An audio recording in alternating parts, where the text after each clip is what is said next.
Fantastic Children, diffusé en 2004 et animé par Nippon Animation, est un anime original de Nakamura Takashi, un animateur et un réalisateur dont la place dans l'industrie est plutôt discrète, malgré sa participation à certaines œuvres notoires telles qu'Akira en tant que chef animateur. Fantastic Children nous narre l'histoire de nombreux personnages qui n'ont à première vue rien en commun mais qui finissent tous par être interconnectés. D'un côté, on a le curieux, jovial et bagarreur Thomas, ainsi que la mystérieuse Elga dont on ne sait rien, et de l'autre, plusieurs enfants aux cheveux blancs qui ne vieillissent pas au fil des époques, dont les motivations et l'existence même nous interrogent. Partir dans tel synopsis pour aboutir de manière cohérente à une romance épique digne d'un conte intemporel, c'est une certaine prouesse, mais bon, il faudra quand même la nuancer. En effet, au début, la structure narrative de l'anime est intéressante, mais elle peine un peu à capter l'attention. On se retrouve avec un problème de rythme, où les premiers épisodes s'enchaînent d'une certaine manière, sans but, sans direction. Heureusement, Nakamura se rattrape avec une histoire bien ficelée de A à Z, malgré sa complexité, cette dernière arrivant à nous captiver non seulement par la réunion des pièces du puzzle, mais aussi par ses aspects tragiques et épiques assez inattendus. On a affaire à un changement de temps qui constitue une certaine rupture, nette et osée, mais qui est quand même très réussie.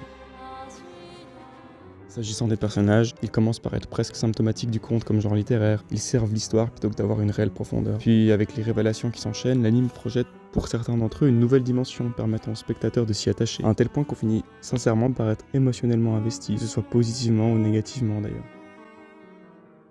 Malheureusement, la réalisation est plutôt anecdotique, on se retrouve avec beaucoup de plans corrects mais sans grande prise de risque. On notera notamment l'omniprésence de plans centrant le sujet, ce qui est plutôt regrettable pour un storyboard établi par quelqu'un ayant dirigé les visuels d'Akira. L'animation, quant à elle, mérite pas qu'on s'y attarde spécialement, c'est plutôt banal. On notera quand même une certaine créativité esthétique dans les décors et l'atmosphère d'un certain arc particulier que je ne mentionnerai pas ici. Musicalement parlant, l'OST de Ueno Kuji est totalement adapté à l'ambiance de l'anime. Que ce soit pour évoquer une sensation de mystère, de la tristesse ou autre, ça marche. La polyvalence de l'OST fait clairement sa force. Après, c'est dommage d'avoir surutilisé certaines pistes par rapport à d'autres, parce que cela crée une impression de répétitivité à un point tel qu'on en devient presque surpris lorsqu'on entend une nouvelle piste. Bon, ça s'explique notamment par le fait que la plupart des pistes sont relativement courtes, mais ça n'excuse pas tout non plus. On se retrouve donc avec un anime qui ressemble au stéréotype d'un conte, avec son style graphique enfantin à l'image de nombreux animes diffusés à la même époque, certains de ses thèmes, sa multiplicité de personnages, son OST, mais c'est à nuancer parce qu'il y a aussi des thèmes plus sombres, une fin aigre-douce, et surtout les personnages essentiels ne sont ni bons ni mauvais, c'est propre à chacun d'apprécier leurs motivations et les justifications de leurs actions. Pour finir, Fantastic Children est un anime passé quasiment inaperçu. Il se démarque par son originalité en fait, il commence par être un mystère bien ficelé à propos de réincarnation, dont on ne comprend pas grand chose, devient une sorte de pièce de théâtre épique mettant en avant un triangle amoureux, termine en climax apocalyptique, comme tout bon anime qui se respecte pour le coup, c'est clair que c'est un peu moins original.